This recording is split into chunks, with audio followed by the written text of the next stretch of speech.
Barak the Yahweh, Barak the Yahushai, Barak the Yahweh, Barak the Yahushai, Barak the Yahweh, Barak the Yahushai, Bahashar Wakah Kudash. I want to give double honor to our elder apostles and elder bishops, great millstone, well, peace and blessings, health and wellness, and house everything late.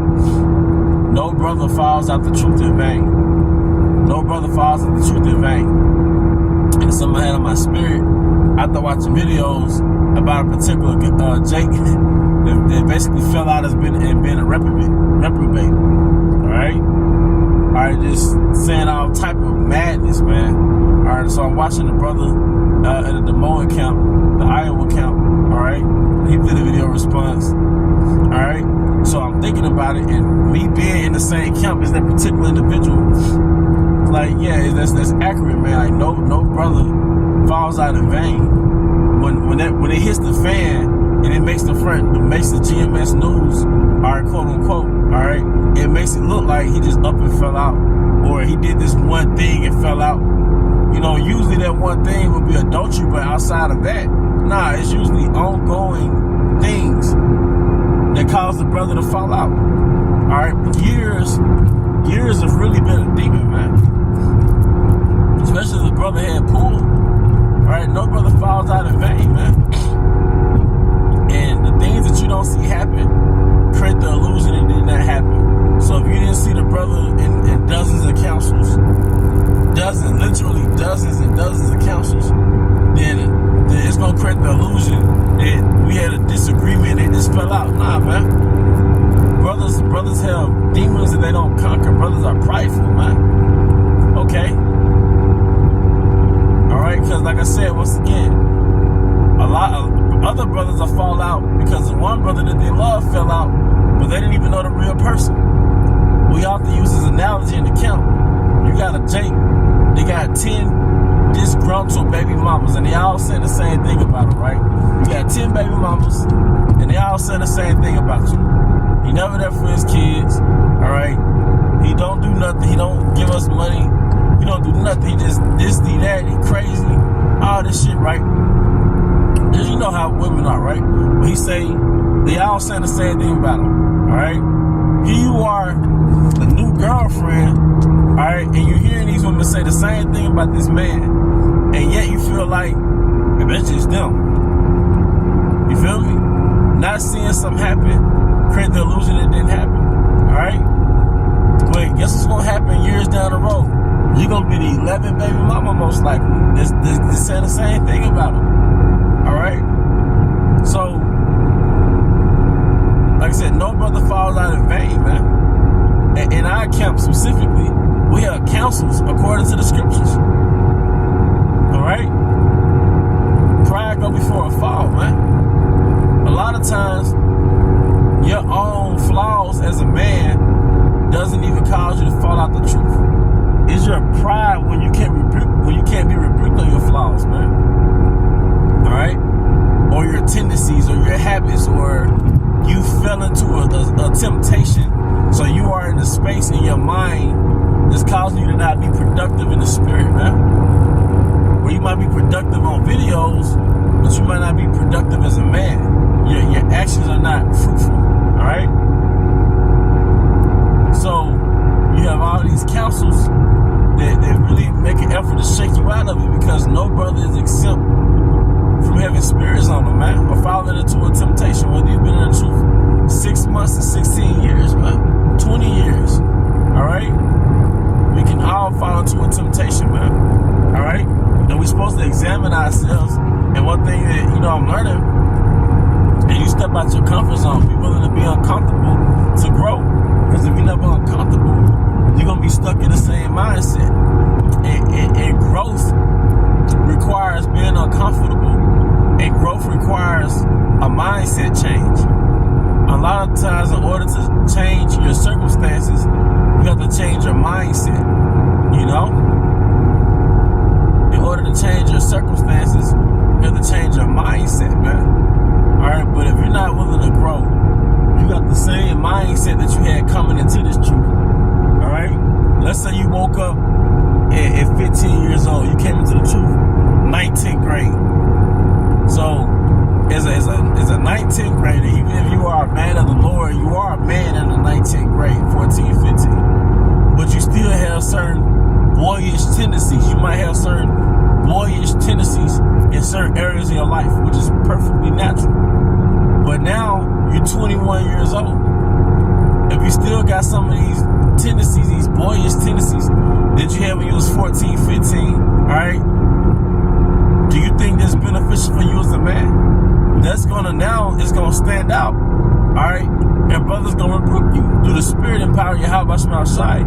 Not to just make you feel like shit, but it's to grow you, to develop you, all right? Or some of us, we came into the truth at 18, 19 years old, and we never experienced certain things the average person at 18, 19-year-old would experience. We experienced it later. So now, the fact that you didn't live in the world, things that you would have experienced at 18, 19, 20, you might be experiencing it around 30, all right? And you might have a immature reaction to certain things because you are experiencing it late.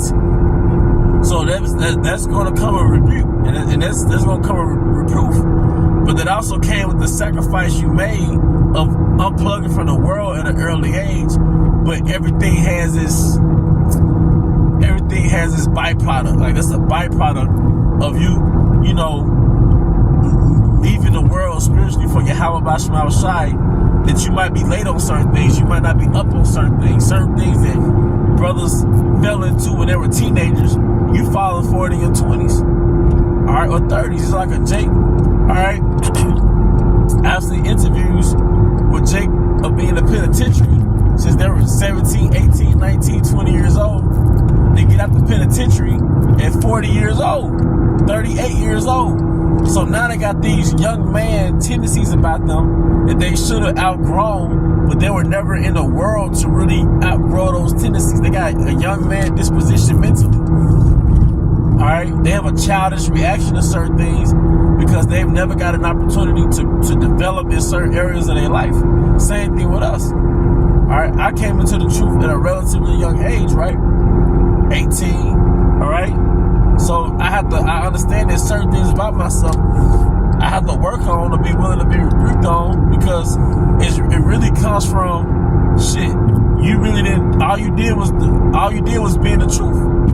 You never went to college, you know what I mean? There's certain things you didn't experience when you got in your upper 20s. So now you might have a reaction to certain things that's really a younger man would have that same reaction, you know? Or it's certain flaws you have about yourself because you didn't have your dad in your house. So I'm just talking in general to brothers, like, you gotta understand where these flaws come from. Like, you may not have had your dad, because women cobbler kids, they sort of nourish kids when a dad pushes a child. Or you might misunderstand certain things, like, for example,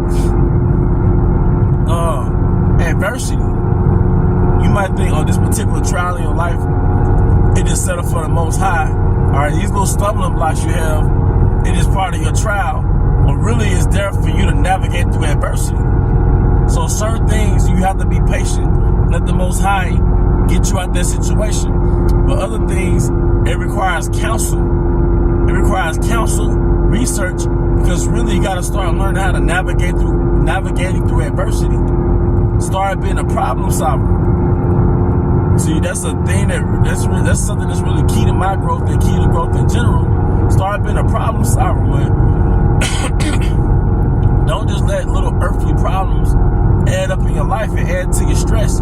Start through the spirit of power, how about Shema Shai, first of all, but just through logic and practicality, start being a problem solver. Don't run from problems.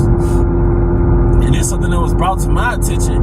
I'm like, damn, you know? Start being a problem solver.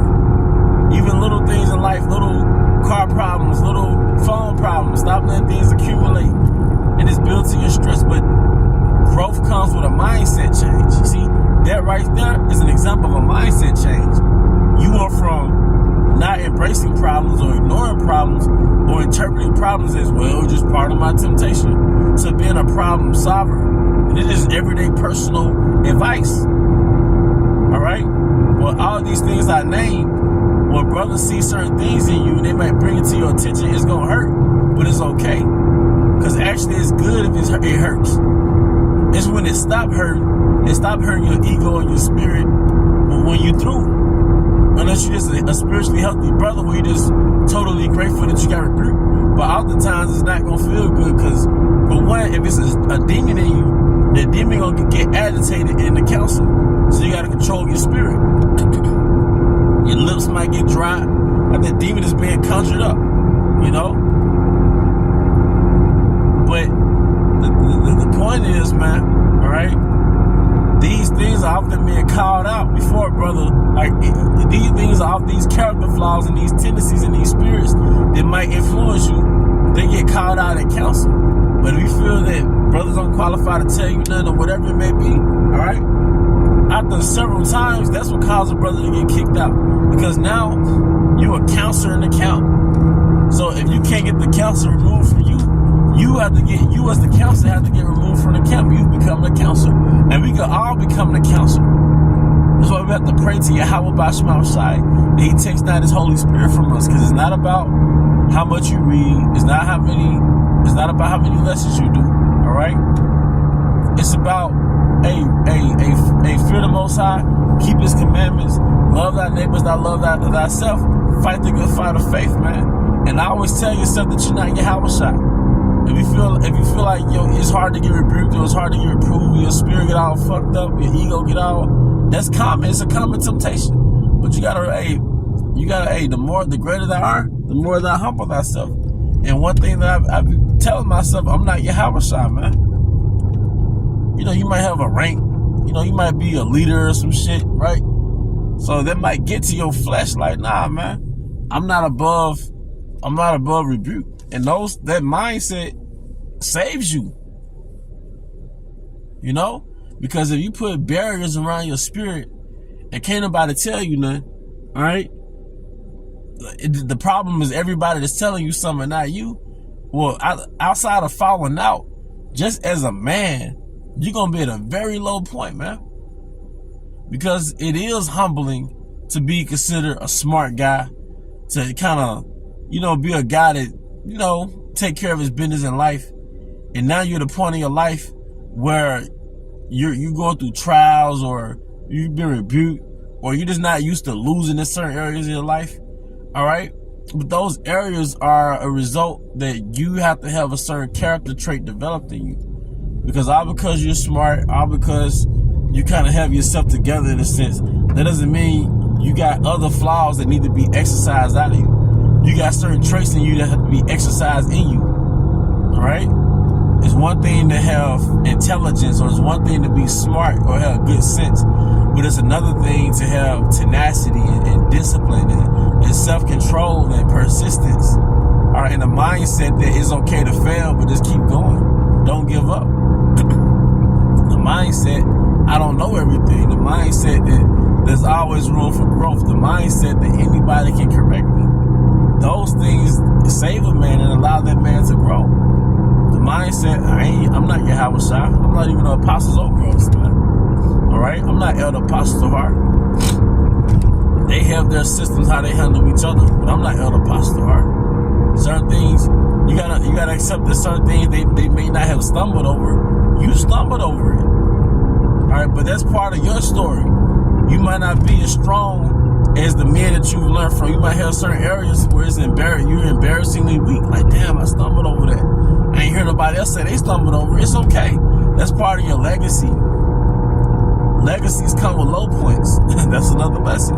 Legacies come with low points. It is not to enable you to constantly be weak, you know, but we men have low points, man. That's part of your legacy. That's part of the story that's written. King David, he's a legend. But you saw what King David did. He committed a sin worthy of death. And that was, not only was it a sin worthy of death, it was dishonorable what he did. But he's still a legend.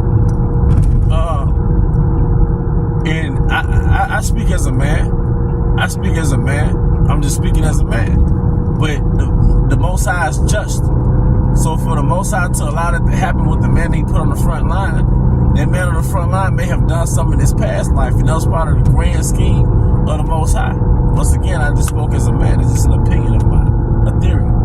But the point is, man, all right, no brother falls out in vain, and we're all, none of us are above reproof, and we all have to understand that we not Yahweh Shai, man. And like I said, I've been in councils, man, and you can sound like a bitch in council. Like, why is he justifying himself? Why is he but? All right, but we got to get used to being rebuked. Pray to Yahweh Shai to let us, all right, show ourselves men in every aspect of our lives, man. All right, but with that, I hope you brothers are edified. Till next time, shalom.